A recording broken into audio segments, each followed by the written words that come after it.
chers frères et sœurs, et tous ceux qui nous rendent visite aujourd'hui pour la première fois, à toutes les personnes récentes qui se joignent à cet enseignement, que Dieu, le Dieu du ciel et de la terre, vous bénisse. Que notre Dieu pose son regard sur chacun d'entre vous, sur chacun d'entre nous. Merci, merci Seigneur, parce que lui, il a toujours miséricorde de nous, de qui il veut avoir miséricorde. Ainsi, il le dit, dans sa parole, il dit, et j'aurai miséricorde de qui j'aurai miséricorde. Nous ne pouvons pas questionner, réclamer, nous fâcher, nous sentir déçus et encore moins dire que je ne suis pas le chemin du Seigneur parce que il arrive ces choses mauvaises. Toutes ces choses qui arrivent, les forces de la nature, elles sont très rigides, strictes.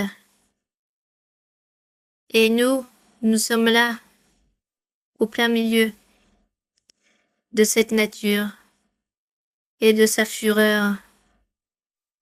Peut-être parfois la nature se fâche quand on voit les êtres humains, quand elle voit les êtres humains qui n'invoquent pas le Seigneur, qui ne cherchent pas le Seigneur, qui ne croient pas en lui, qui ne lui donnent pas sa place. Peut-être les forces de la nature se fâchent pour cela. Et elles nous donnent ces leçons. Ces expériences tristes et douloureuses pour beaucoup d'entre nous. Parce que nous souffrons de la douleur des autres. Nous souffrions avec ceux qui souffrent. Et nous pleurons avec celui qui pleure. Et nous demandons au Seigneur sa miséricorde, et je sais que le Seigneur nous a écoutés, nous écoute. Mais aussi, nous devons lui dire qu'il nous aide aussi à enlever ces liens, peut-être, que l'ennemi met dans notre être, qui nous empêchent vraiment d'aller de l'avant dans ce chemin de perfection que le Seigneur veut. Et pour cela, certainement, le Seigneur permet tous ces rappels à l'ordre, comme je dis. Ce qui est important, c'est que Dieu continue à nous regarder, qu'il continue à avoir compassion et miséricorde de nous. Ce qui est important, c'est que Dieu ait toujours des plans et des projets avec nous. Et nous remercions le Seigneur aussi pour les choses qui sont passées. Je sais que le Seigneur va bénir, va délivrer, va purifier d'une manière, va préparer les cœurs qui l'aiment, qui le craignent, qui le cherchent, des cœurs qui se repentissent. Je sais aussi que il y a comme un dicton qui dit « À quelque chose, malheur est bon » et je sais que le Seigneur va amener beaucoup de bien et va bénéficier beaucoup de personnes. Pour cela, c'est important de connaître le Seigneur. Et comment allez-vous connaître le Seigneur? En lisant la Bible. Commencez-vous à lire et connaître le Seigneur, celui qui n'a pas lu la Bible. Connaissez le Seigneur et vous verrez que vous saurez ce qu'il veut et ce que nous devons faire dans le parcours de notre vie. Comme il est beau quand nous connaissons le chemin du Seigneur et sa parole, sa doctrine, ses commandements, ce qu'il veut, et nous nous efforçons pour lui plaire en tout, et nous donnons bon exemple et bon témoignage à beaucoup de personnes qui n'ont pas connu ce chemin. Il y a beaucoup de gens qui, au moment de la catastrophe, invoquent le Seigneur, certainement. Ils ne savent pas l'invoquer, certainement, mais de toute façon, le Seigneur est miséricordieux et il écoute les clameurs. Parce que il dit il écoute les clameurs de ceux qui sont dans le besoin. Merci à notre Seigneur. Il bénira les personnes. Nous devons toujours faire confiance au Seigneur, invoquer le Seigneur et à l'invoquer beaucoup dans nos prières pour qu'il nous garde, nous protège, et de toute façon, que sa volonté soit faite. La volonté de notre Seigneur est respectable. Nous remercions le Tout-Puissant. Est ainsi notre cœur un peu triste pour tout ce qui est arrivé là-bas en Colombie. De toute façon, nous sommes joyeux aussi parce que nous sommes devant la présence de notre Seigneur. Nous méditons sur un autre merveilleux chapitre de Jean, sur le chapitre 15. Donc, je vous invite tous à vous asseoir, à prendre place, et nous allons méditer ici sur la parole du Seigneur avec joie. Avec joie, en remerciant le Seigneur.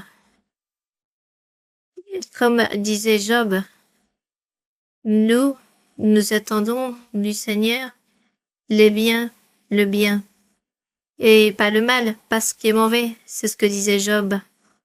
Nous souhaitons seulement le bien et pas le mal.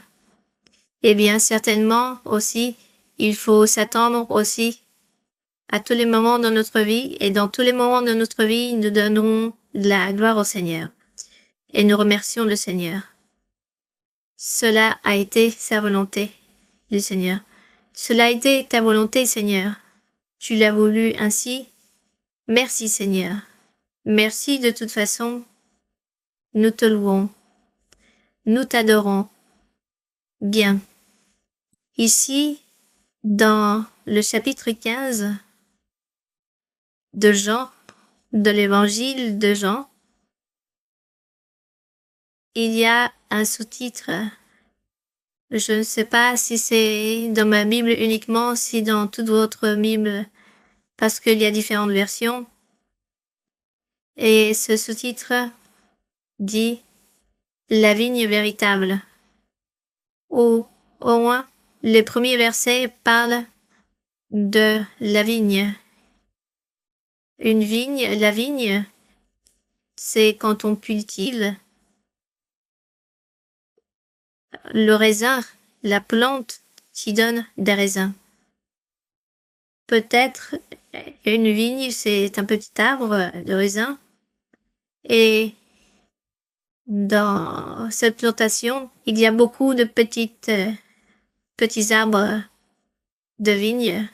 On appelle ça la vigne. Et ici, le Seigneur Jésus-Christ explique clairement dans le verset 1er en disant « Je suis le vrai cep,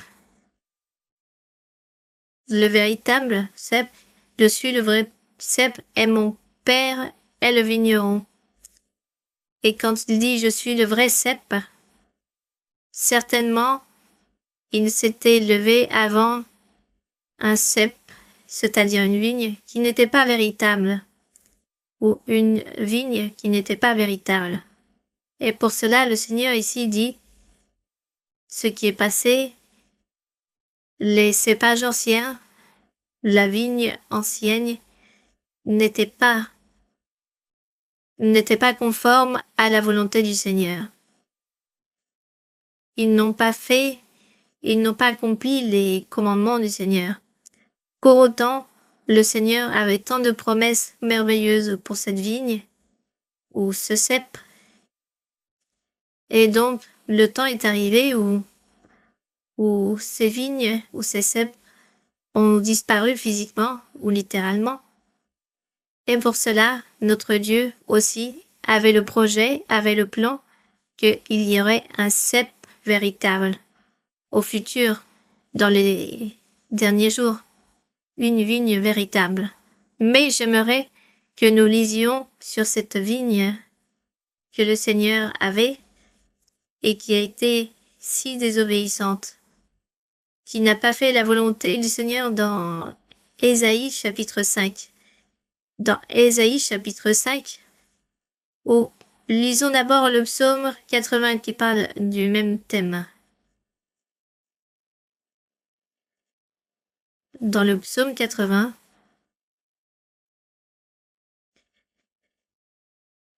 à partir du verset 8 à 19, avant de lire le chapitre 15 de Jean pour que nous puissions comprendre Jean 15. Psaume 80, verset 8. Et nous allons lire jusqu'au verset 19, rapidement. Ici, dans ce psaume, ces psaumes sont écrits, ce sont des psaumes d'inspiration divine du roi David. Le roi David a été le premier ou le second roi en Israël. Et donc, cela faisait beaucoup d'années que Dieu avait révélé à David au sujet de sa vigne, de son cep. Il avait révélé cela à David et il l'a prophétisé dans ses cantiques, dans ses psaumes. Ces psaumes sont des cantiques prophétiques. Et il avait donc parlé de cette vigne et quand elle était née. Il est dit, dans le verset 8, « Tu avais arraché de l'Égypte une vigne. » Il dit, le Saint-Esprit ou le Seigneur Jésus-Christ, par la bouche du roi David, notre Seigneur il parle à notre Seigneur à tous les sujets qui étaient arrivés dans la vie d'un peuple choisi par le Seigneur. Et dans cette prière qui était faite, dans tout ce questionnement, il te dit, tu avais arraché de l'Égypte une vigne. Le psalmiste dit à notre Dieu, ou le Saint-Esprit plutôt, ou le Seigneur Jésus-Christ. Tu avais arraché de l'Égypte une vigne, il rappelle quelle était cette vigne qui était sortie d'Égypte. Vous vous souvenez quand cela est arrivé?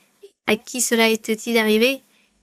À Moïse, quand le peuple de la famille de Jacob, ses 12 enfants, qui ont vécu en Égypte durant 430 ans, se sont multipliés, ont formé un peuple grand, et donc Moïse est né, et Dieu a fait cet appel à Moïse et lui a dit, je vais sauver ce peuple à travers tes mains. Tu vas être un instrument. Et de cette manière, quand les 430 ans sont passés, d'avoir été en Égypte, le Seigneur lui a dit, sors d'ici, je vais vous sortir d'ici, je vais vous bénir, je vais vous donner la terre de Canaan en héritage. Donc, il les a fait sortir d'Égypte par la main de Moïse. Et c'est là où il lui dit, le psalmiste dit au Seigneur, tu avais arraché de l'Égypte une vigne, tu as chassé des nations et tu l'as plantée. Nous lisons cette histoire merveilleuse quand Moïse est sorti de l'Égypte avec le peuple. Il y avait beaucoup de peuples de villes sur le territoire et il aura fallu lutter, se battre contre ces gens pour pouvoir prendre possession parce que Dieu avait dit que tout ce territoire serait pour le peuple d'Israël. C'est pour ça il est dit ici, tu as chassé des nations, le Seigneur a enlevé ses habitants, les a chassés de ces territoires et les a emmenés ailleurs. Et ces territoires, il les a donnés à Israël.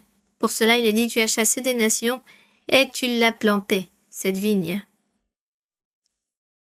Tu l'as planté, cette vigne, cet arbre. Et bien entendu, il s'est développé et il a donné beaucoup d'arbres jusqu'à ce qu'il soit devenu une vigne. Il est dit ensuite, tu as fait place devant elle. Elle a jeté des racines et rempli la terre. Donc le peuple s'est multiplié, a pris possession de tout le territoire.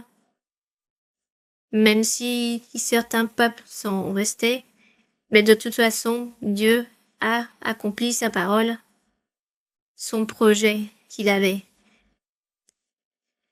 Il est dit, les montagnes étaient couvertes de son ombre, et donc les montagnes étaient couvertes de l'ombre de cette vigne ou de ces cépages. Et ces rameaux, les rameaux sont là où il y a les raisins, étaient comme des cèdres de Dieu. C'est-à-dire que les cèdres, ce sont des arbres très grands et très nobles pour leur voir. Et les montagnes aussi très hautes. Et néanmoins, cette vigne, ce tout petit arbre de vigne qui n'est pas du tout grand ni si haut. Et c'était dit qu'ils ont couvert ces montagnes et ces cèdres. C'est-à-dire, il parlait des peuples et des rois qui étaient sur ce territoire à la base. Et eux, au milieu de sa pouvoir, de sa richesse, Dieu leur a donné des victoires à ce peuple petit, le peuple d'Israël, qui n'avait pas tant de personnes, ni tant d'armées, ni tant d'armes. Mais Dieu leur a donné le triomphe. Et eux, ils sont devenus les propriétaires de tout ce territoire de Canaan.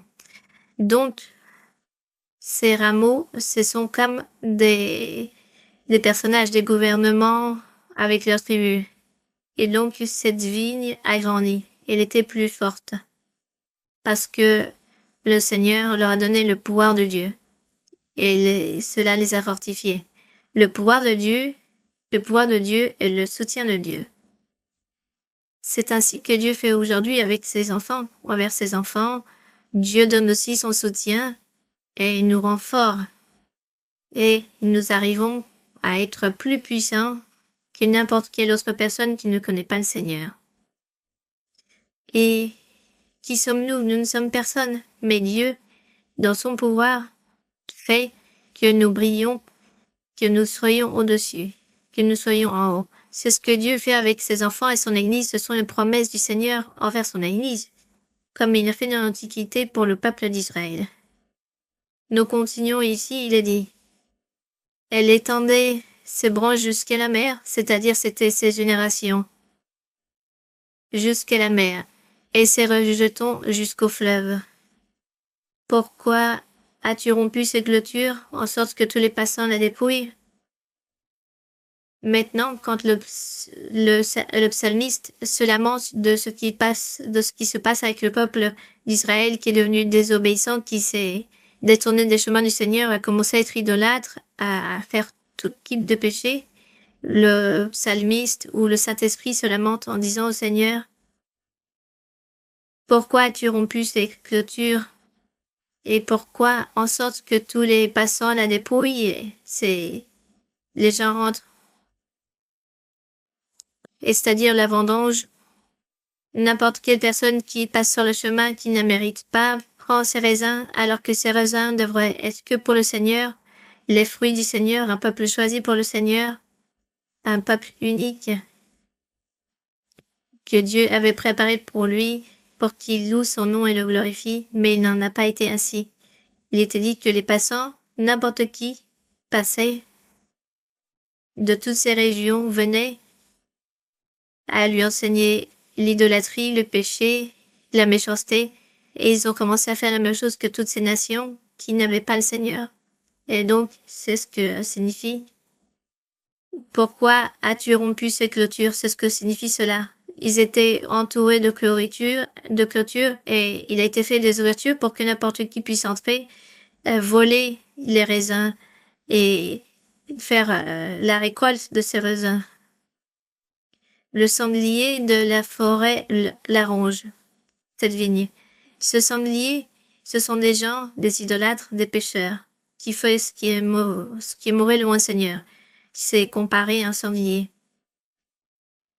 Et c'est eux qui ont profité de cette bénédiction que le Seigneur avait donnée au peuple d'Israël.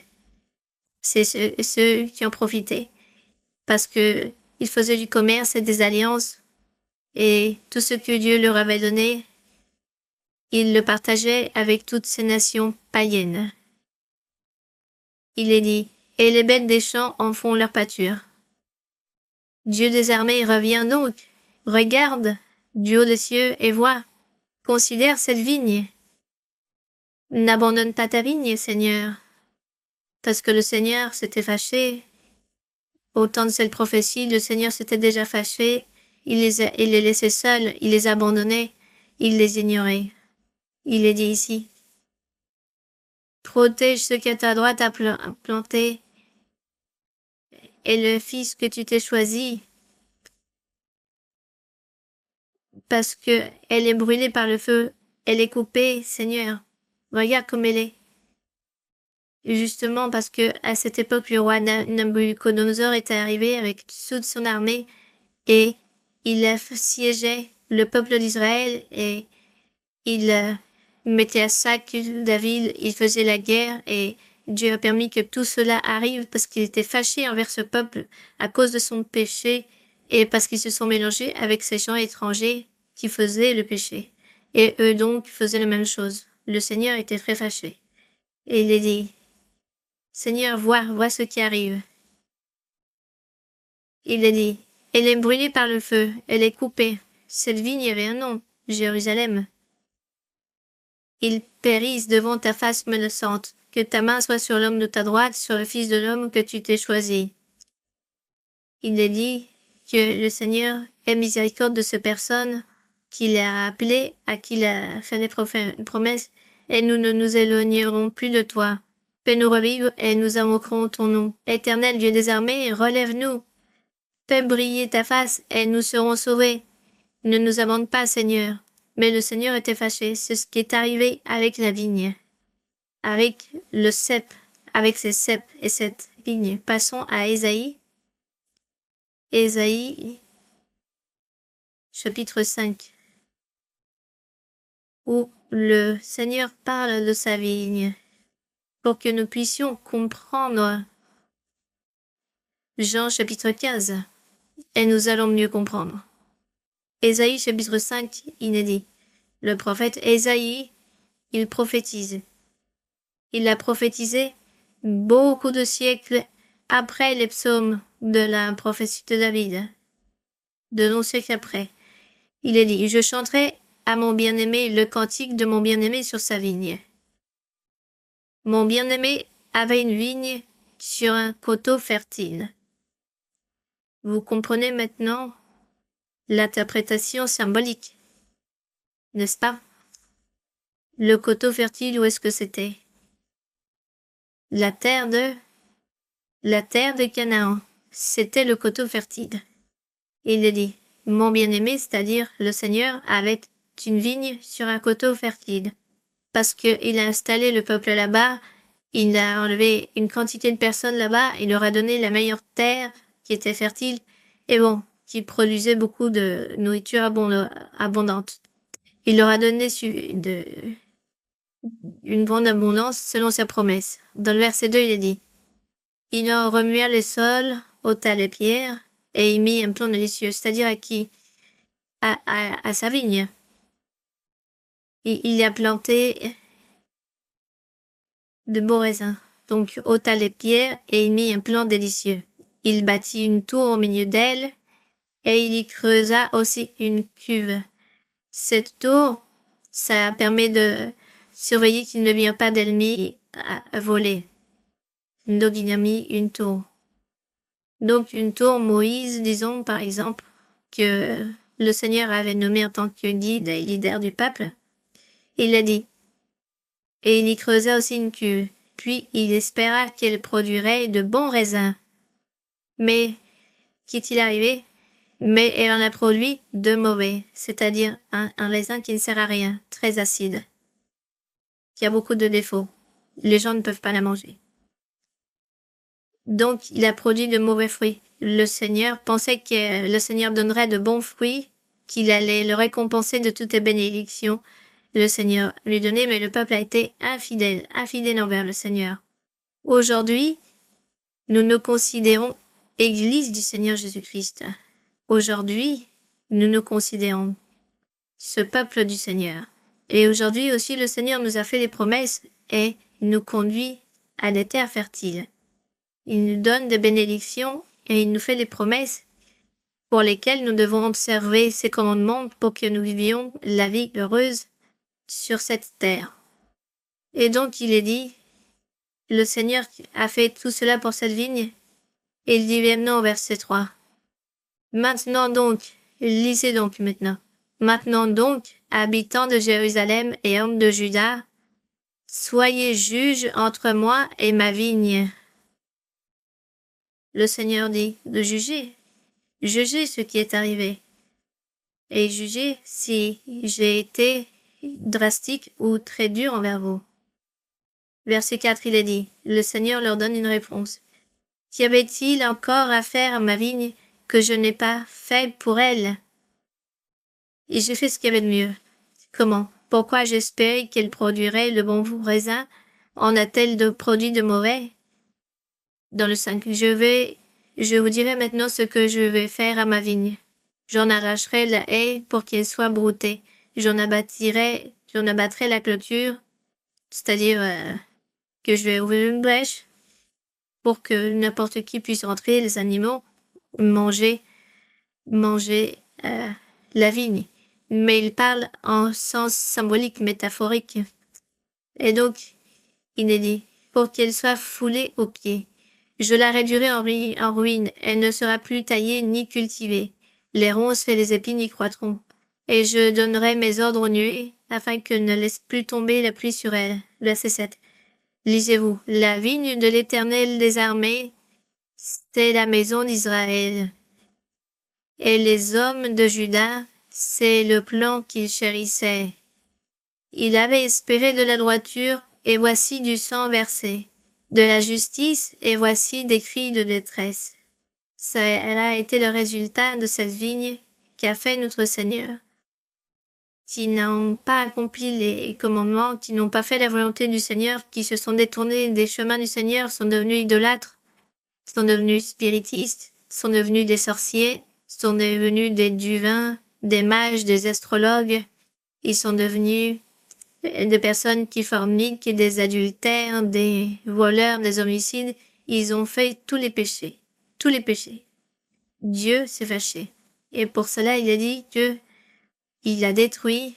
Et pour cela, le résultat est là dans Chronique, dans les derniers chapitres de Chronique, et dans Jérémie, nous voyons l'histoire triste et douloureuse de ce qui est arrivé à Israël et à Jérusalem principalement, qui était la ville de Sion où le Seigneur allait habiter avec le peuple d'Israël, et eux, comme ils ont souffert, vous pouvez lire cette histoire parce que sur cette histoire, c'est la base et le fondement de toute la Bible.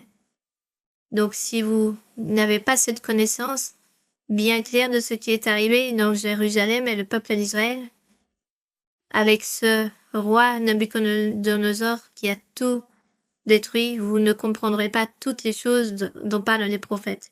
Donc la manière de bien comprendre, il faut lire ces bases, ces fondements, cette racine, et de cette manière nous comprendrons mieux et nous chérirons et nous apprécierons l'œuvre de notre Seigneur.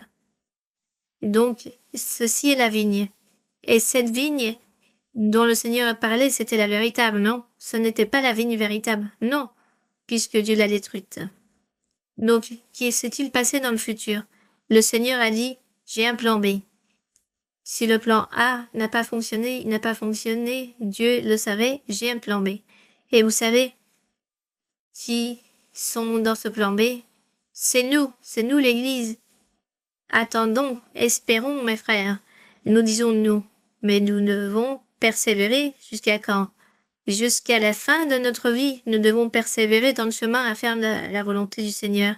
Ou sinon, nous nous convertissons dans cette vigne mauvaise et que le Seigneur nous rejette, non. Que Dieu nous garde. Que le Seigneur nous garde et que nous soyons cette vigne. Nous allons maintenant, oui, lire au sujet de la vraie vigne dans Jean 15. Maintenant, oui, mes frères, vous allez comprendre le Seigneur Jésus-Christ, pourquoi il dit « Je suis le vrai cep ou la vraie vigne, et mon Père est le vigneron. Tout sarment qui est en moi, ou c'est-à-dire une branche de raisin, et qui ne porte pas de fruits, il le retranche. S'il l'enlèvera, le Père. Et tout sarment qui porte du fruit, un sarment, c'est une branche de là où il y a les grappes de raisin. Et tout sarment qui porte du fruit, il l'émonde afin qu'il porte, quoi donc, encore plus de fruits. Donc, quand le Seigneur dit cela, vous comprenez bien mieux. Bien sûr, le Seigneur dit, je suis le cep, le vrai cep, ou la vraie vigne. Parce qu'avant, il y en avait une autre qui ne fonctionnait pas. Mais celle-là, oui, elle va fonctionner jusqu'à l'éternité. Le Seigneur dit, je suis le vrai cep, ou la vraie vigne, c'est pareil. Celui qui n'a pas de fruit en moi, Dieu va l'enlever. Mais celui qui porte du fruit, le Seigneur le perfectionne, le purifie pour qu'il ait plus de fruits. Et les fruits sont... Il y a donc des prérequis pour que nous ayons beaucoup de fruits et que nous donnions du fruit chaque jour de notre vie.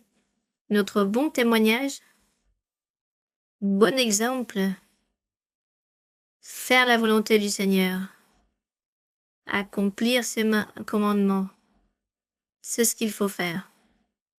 De cette manière, nous serons toujours attachés à cette vigne véritable qui est Christ Jésus.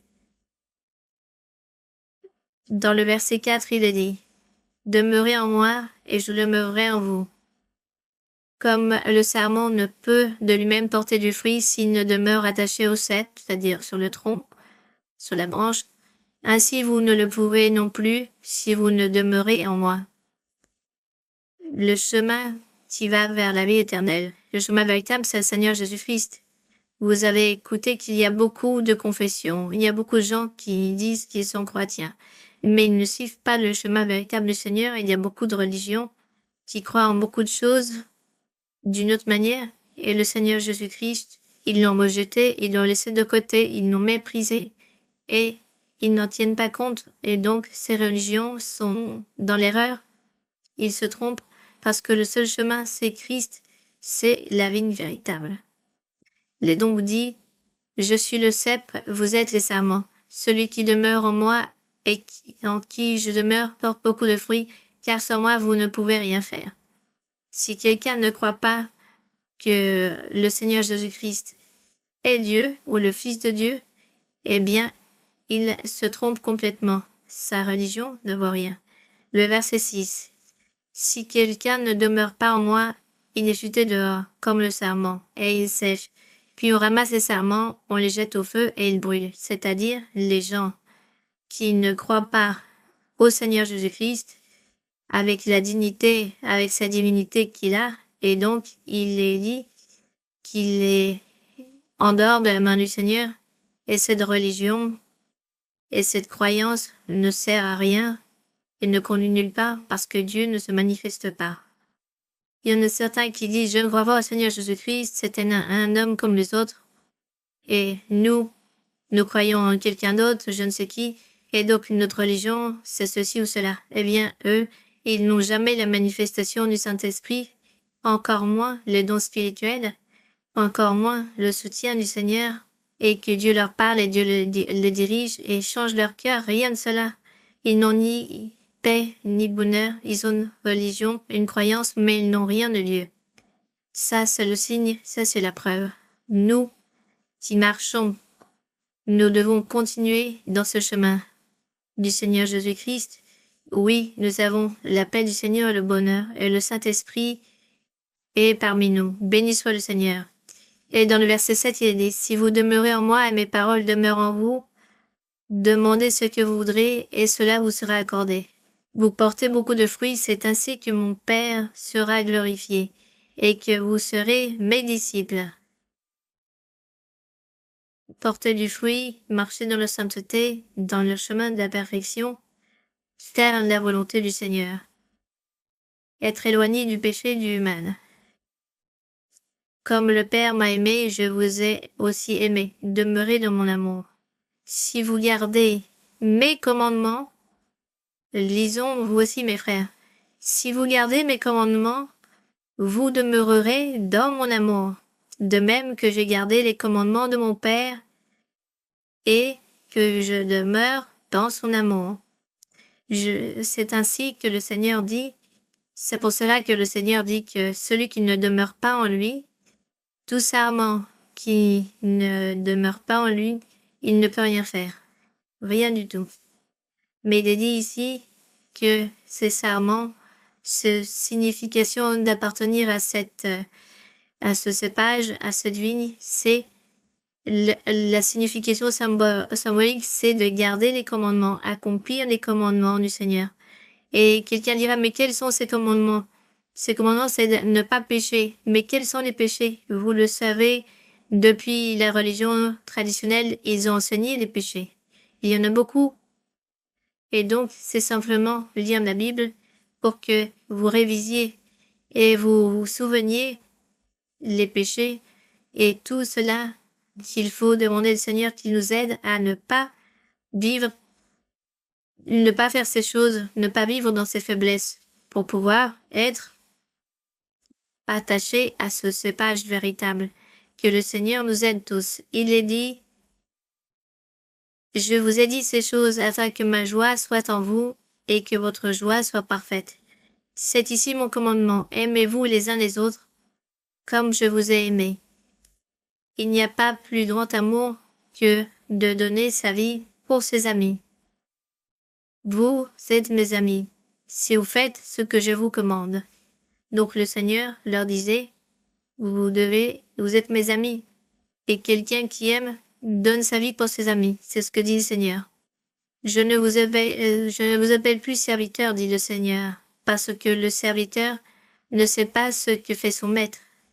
Mais je vous ai appelé ami, parce que je vous ai fait connaître tout ce que j'ai appris de mon Père. Merci au Seigneur qu'il nous révèle et nous raconte, et il disait aux apôtres, à ses disciples, à ceux qui le suivaient, il leur disait tout ce que le Père lui disait, lui révélait tous les mystères, et lui leur faisait savoir à ses apôtres. Et pour cela, il leur disait, vous êtes mes amis. Dans le 16, ce n'est pas vous qui m'avez choisi, mais moi qui vous ai choisi. Et je vous ai établi afin que vous alliez et que vous portiez du fruit, et que votre fruit demeure, afin que vous, ce que vous demanderez au Père en mon nom, il vous le donne. Ici, il y a une prière. Bon, une formule très importante. Pour que Dieu nous écoute, nous devons demander au nom de notre Seigneur Jésus-Christ.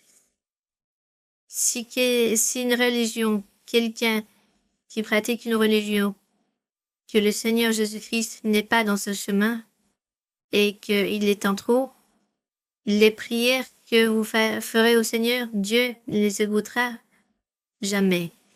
Dieu ne répondra jamais, ne fera rien pour ces prières parce qu'elles sont nulles, parce que toute demande, besoin est demandé au nom de Jésus-Christ. Et donc, il faut croire en lui parce qu'il est le chemin, il est la vérité, il est la vie éternelle. Il est dit, ce n'est pas vous qui m'avez choisi, mais moi je vous ai choisi. Je vous ai établi afin que vous alliez et que vous portiez du fruit, et que votre fruit demeure afin que ce que vous demanderez au Père en mon nom, il vous le donne. Ce que je vous commande, c'est de vous aimer les uns les autres. Là, il termine, disons, cette dissertation en ce moment, mais il continue ensuite. Il parle plus de la vigne, il parle de ce qui allait arriver dans les jours à venir. Il disait, si le monde vous hait, sachez qu'il m'a haï avant vous. Si vous étiez du monde, le monde aimerait ce qui est à lui. Mais parce que vous n'êtes pas du monde, et que je vous ai choisi du milieu du monde, à cause de cela le monde vous hait. Souvenez-vous de la parole que je vous ai dite. Le serviteur n'est pas plus grand que son maître. S'ils m'ont persécuté, voyez mes frères, c'est ce que parfois, à nous, il ne nous prépare, mais nous devons le vivre où nous l'avons vécu. S'ils m'ont persécuté, ils vous persécuteront aussi. S'ils ont gardé ma parole, c'est-à-dire ils l'ont accompli, ils garderont aussi la vôtre. Ce que vous prêcherez, ce que vous enseignerez, les gens le feront, l'acceptera et accomplira ces choses. Mais les persécutions, et aussi, ils ont persécuté le Seigneur, eh bien, nous aussi. Le diable nous a persécutés toujours et il continue à nous persécuter et certainement jusqu'à la fin de notre vie, il nous persécutera. Mais nous, ici, nous sommes fermes dans le Seigneur, avec notre armure bien mise, avec nos vêtements bien mis, nous sommes fermes et nous luttons contre l'ennemi. Et nous demandons au Seigneur qu'il nous aide à affronter les persécutions, les tribulations, les jours mauvais, les jours tristes. Quoi que ce soit, le Seigneur nous aidera à affronter toutes ces choses. Verset 21. Mais ils vous feront toutes ces choses à cause de mon nom, parce qu'ils ne connaissent pas celui qui m'a envoyé. Si je n'étais pas venu et que je ne leur eusse point parlé, ils n'auraient pas de péché. Et maintenant, ils n'ont aucune excuse de leur péché. Oui, puisqu'il est venu, il a donné témoignage, il leur a parlé et ils n'ont pas cru. Et donc là, le péché venait sur eux parce qu'ils n'ont pas cru en la parole du Seigneur. Celui qui me est aussi mon Père. Si je n'avais pas fait parmi eux des œuvres que nul autre n'a faites, ils n'auraient pas le péché. Mais maintenant, ils les ont vues et ils ont haï, et moi et mon Père. Pourquoi? Parce qu'ils ont méprisé les miracles, les prodiges, les signes que le Seigneur Jésus-Christ a faits et la manière de prêcher et d'enseigner la doctrine du Seigneur. Et tout cela, ils ont méprisé cela. Méprisé le Seigneur, ils n'ont pas cru. Et en peu de jours, le Seigneur disait que dans peu de jours, ils allaient le chercher pour lui enlever sa vie. Et donc, il est dit que il haïssait le Dieu véritable aussi, le Père. Il est dit cela, mais cela est arrivé afin que s'accomplit la parole qui est écrite dans leur loi. Ils m'ont haï sans cause. Cela, c'est dans le psaume 35, verset 19, où le Seigneur parle de la persécution dont il est victime de cette persécution. Et il leur demandait, vous, pour quelle œuvre que j'ai fait, pour quel miracle que vous avez vu, je fais beaucoup de bénéfices, pour lequel de tout cela vous me persécutez et vous me faites tout ce mal. Et eux lui disaient, non, pour cela nous te persécutons pas, mais parce que tu dis que tu es fils de Dieu. C'était leur justification. Mais dans le psaume 35, il est dit, ils m'ont haï sans cause. Ils ont haï sans cause le Seigneur Jésus-Christ, son peuple, cette vigne antique que Dieu avait formée et qui n'était pas la véritable. Ils ont haï le Seigneur. Ainsi s'est accomplie cette parole véritable, cette parole prophétique. Dans le 26, il a dit, quand sera venu le Consolateur, merci Seigneur de nous envoyer le Saint-Esprit. Quelle joie parce que le Saint-Esprit, c'est le plus grand témoin, la plus grande preuve et le meilleur signe et preuve que nous ayons de l'existence de Dieu et de que nous marchons dans le chemin véritable.